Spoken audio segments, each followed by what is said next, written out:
Hey guys, we are back with another tutorial on Nomad Sculpt on iPad. Today we're doing Powerpuff Girls because I've seen it on Netflix and I'm a huge Powerpuff Girls fan. So today we're sculpting the Powerpuff Girls. So just a little bit of how I set up this scene. I am in matte cat mode. So that's why my model is brown, so it kind of gives that clay feeling. Right now I'm just blocking out Blossom, so the head was really easy but hard, you'll see later on. But I'm just using spears right now, and I'm cloning.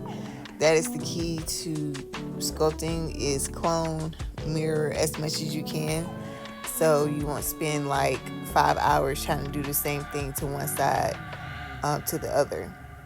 So her hair, like I said, was real easy.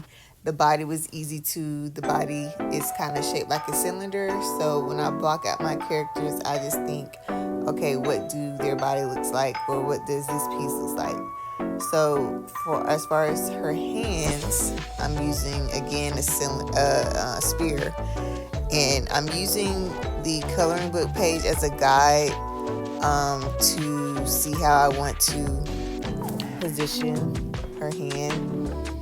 And this helps a lot, as you can see.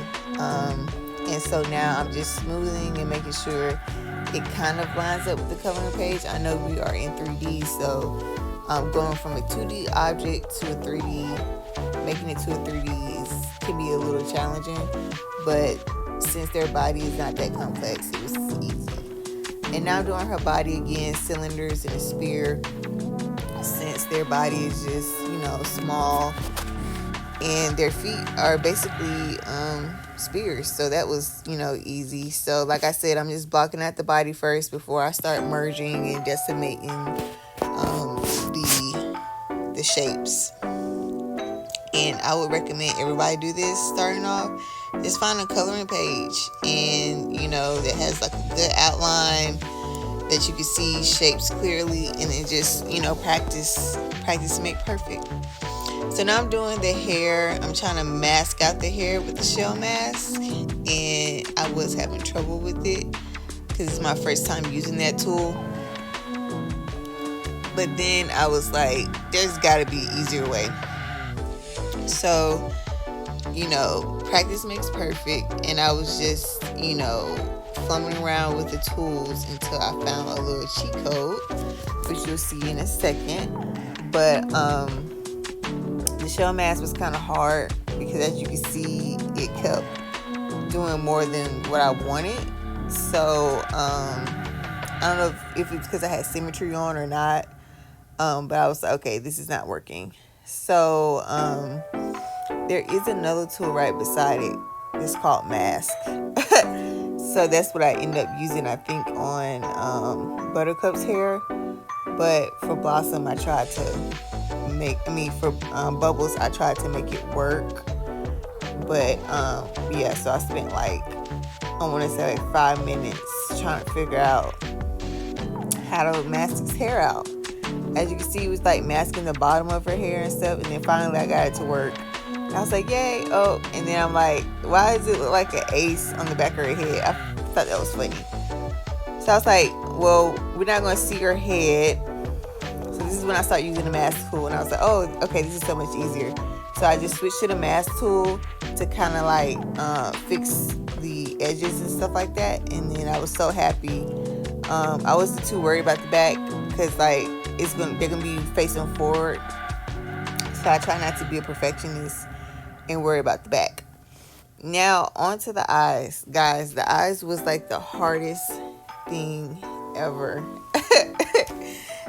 And I didn't expect that, but when I was doing it, I'm like, okay, how am I going to layer these eyes? Again, I used spears and I flattened them, and I duplicated them. I hid the duplicated eye, and then I voxel merge it to try to make that the white of her eyes. So you'll see that one spear is like cut out, and I just voxel merge it with the duplicated spear that I made. That way it's easier and I know it's going to fit perfectly. And then I would recommend paint the eyes when you do this method, because it'll be harder to see. Like, it's hard to see the white of her eyes. So I kept on turning on and off the layers. But soon I'm paint, so I know, okay, this is the pupil, this is the white of her eyes, and so forth. Like I said, the eyes was the hardest part for me, trying to get it perfect. Like I said, you going from a 2D image to a 3D, making it a 3D. Some things you're gonna have to like maneuver and change. It's not gonna be perfect, and it's okay. This is just a guideline to help you with the shapes and foundation. So yeah, and I tried to on Blossom. I did clone the eye, but I still had to flip it and make some adjustments, because the right eye, as you can see, looks bigger than the left eye. So I was trying to clone it, and it was working. I think I didn't do that with Buttercup. I think I just said I'm just gonna make a whole new eye, because I didn't feel like trying to make it work. I feel like it was taking longer trying to make it work instead of just starting over and doing the eyes. So yeah, I'm like, okay, this is not working. And I was like, I have like 50 spears. So I think I just made some new eyes for I get their names mixed up. It's Bubbles. I was calling her Blossom. It's Bubbles. My bad, guys. It is Bubbles. So like I said, the eyes was the hardest part, and I was so over it by the time I got done with Bubbles' eyes. So I'm just like still trying to figure out, okay, how do I want these eyes to lay? I tried to make sure later on that the eyes were behind the hair and not in front of the hair too. That's one thing. Like I said, having like a guide helps, and that coloring page helped me make sure that the eyes were behind. And as you can see, I just said I'm just gonna start over on her right eye. So that's what I did. I started over on her right eye, and now I'm trying to figure out, okay, how to make these eyes look humanly possible, accurate to the coloring book page. I never knew how hard the Powerpuff Girl eyes would be. It's easy drawing them, but again, we're going from 2D to 3D, so it's just like, this is a challenge, but I love a good challenge. And here I'm trying to voxel merge the eye again, which is just duplicating your spear, and then with the duplicated spear you hide it, and then you hit voxel merge to make a perfect cutout. So right now this is her mouth, which is just a spear, made it to a U shape. I kind of used the move tool to kind of like manipulate it some, but this is her mouth, which was super easy. And I recommend like starting on characters that's easy. Like, if you want to try and do the big like complicated character, go for it. But learning how to block out characters with shapes is like the foundation, I feel like, of 3D, and it makes you even a better 3D artist. Because you can say, oh, I know what that shape is, and I can make the character. So now I'm doing Buttercup, and I'm like, they have a similar pose, so I'm going to duplicate Bubbles into Buttercup. Like I said, cloning, mirroring would save you time. Because imagine if I was like, oh, now I have to do everything all over for Buttercup. No, duplicate it, because they have the same pose and the same head, which helps. So now I'm trying, and also try to label your layers. As you can see, I'm not good at labeling my layers. So it could be, you know, hectic when you're trying to find the eye socket and you didn't label it. All it says is spear. You got like two different layers that says spear 1, spear 2, spear 3. So make sure you try to label as you go. Sometimes I get caught up in just modeling and I forget to layer. So now I'm doing her hair piece that's sticking off to the side. Like I said, I just deleted Bubbles' hair, and now I'm doing Buttercup's hair. Again, I'm just using a spear. I'm using the coloring page as a foundation guideline, which helps, especially when you overlay like I'm doing. Like I'm trying to, even though it's not going to be like the same size, because you got, you know, make them bigger or smaller. I'm just, you know, it's just a guideline for me. So this time I'm using the mask tool on Buttercup's hair, and look at that, so much easier than the shell mask. I don't know what I'm doing wrong with it, but you know, this is easier for me because I can just draw in the layer mask rather than trying to use the polygon tool. It was just a mess. So I hit the eyes so I can get her hairline correct. And now I'm just trying to make sure that I get the part right and everything. Once I'm happy with it, hit extract, and now I'm smoothing it out. Make sure you go back to the shell layer and hit the mask layer and hit clear, so you won't have that. It was like a black shadow. If you didn't see, there was a black shadow underneath her hair. I turned that off.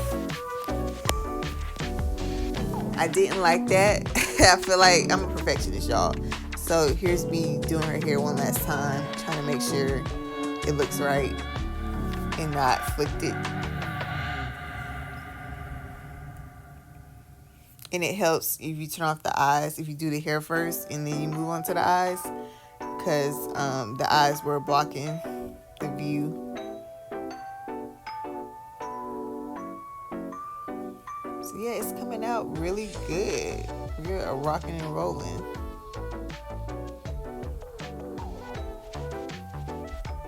So I'm making sure that I smooth everything out so you won't have those jagged edges. So I'm just smoothing everything out.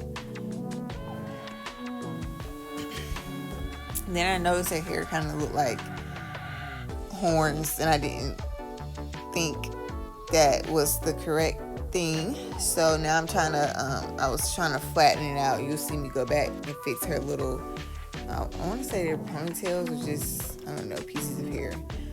Now to the eyes. After that much time with Bubbles' eyes, I kind of knew how I wanted Buttercup eyes, and it kind of went a little bit faster doing Buttercup eyes.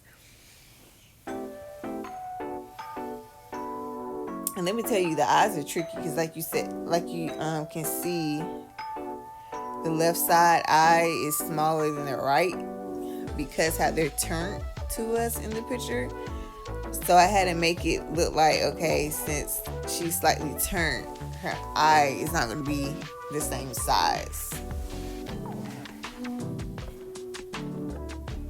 And then again, you know, make sure you label your layers. I did not.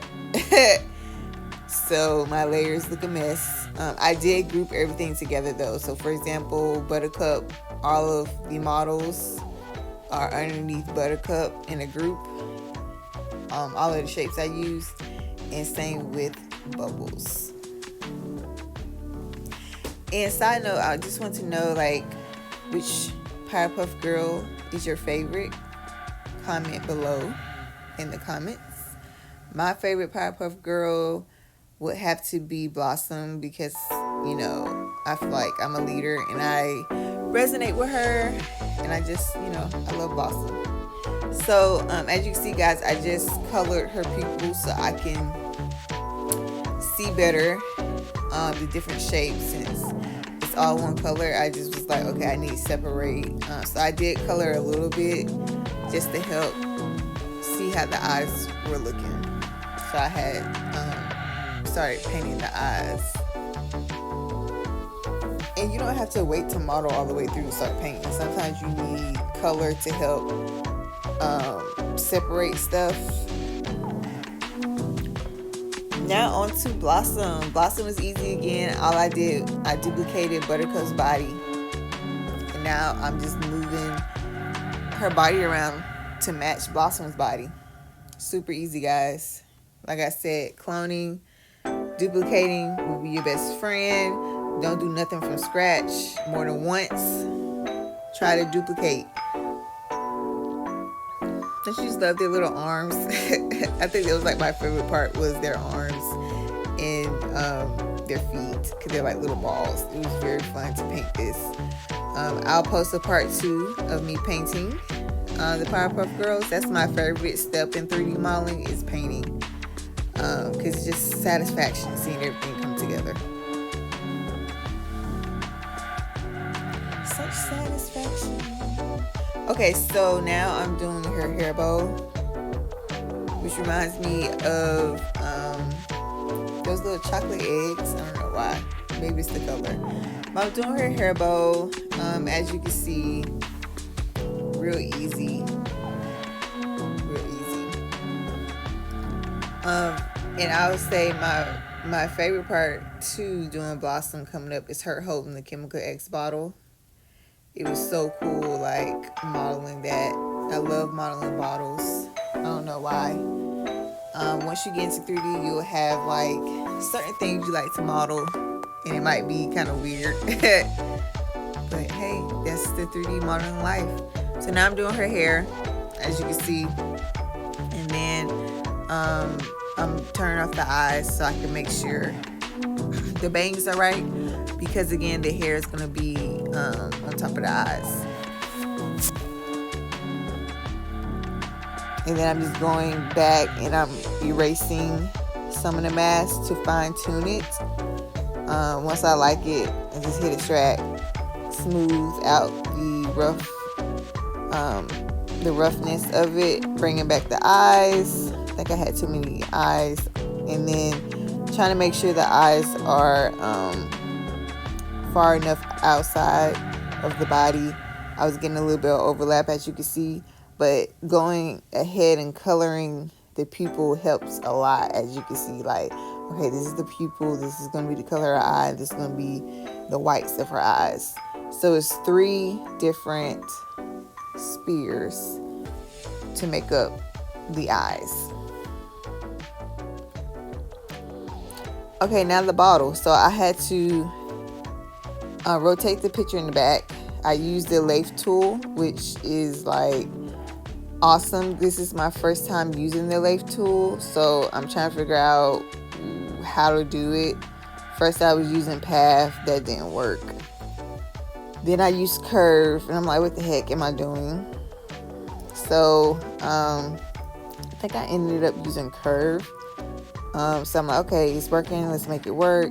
So I just did the bottom real quick, because like I said, it mirrored whatever I was doing on one side, it just mirrored the other side. So voila, I only had to do one side, and then it made it into a bottle, which was perfect. And then now I'm doing the top. I'm doing the top of the bottle. And then I was like, you know what, I could just use this as a cylinder instead of that square, because I was like, oh, this is 3D, not 2D. So I used the cylinder because I want it all the way around instead of using that square. So again, I had just voxel merged that top out, and I used refraction for the bottle to have that glass look.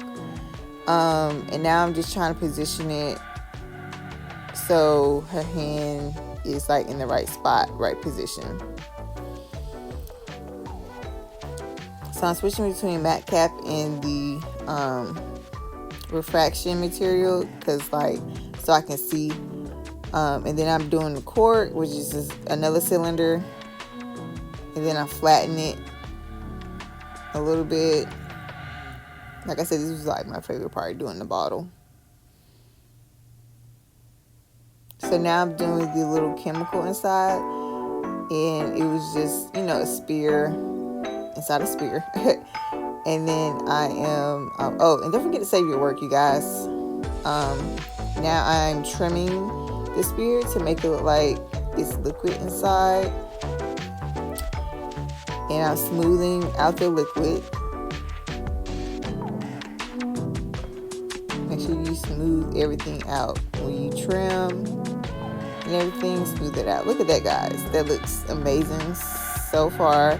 So now I'm doing the background. I'm using planes, which is easy. So we're gonna stop right here. My next video I will post tomorrow, part 2 of me coloring the Powerpuff Girls. Thank you for tuning in. Make sure you like and subscribe, and don't forget to comment below your favorite Powerpuff Girls. Bye, you guys. See you soon.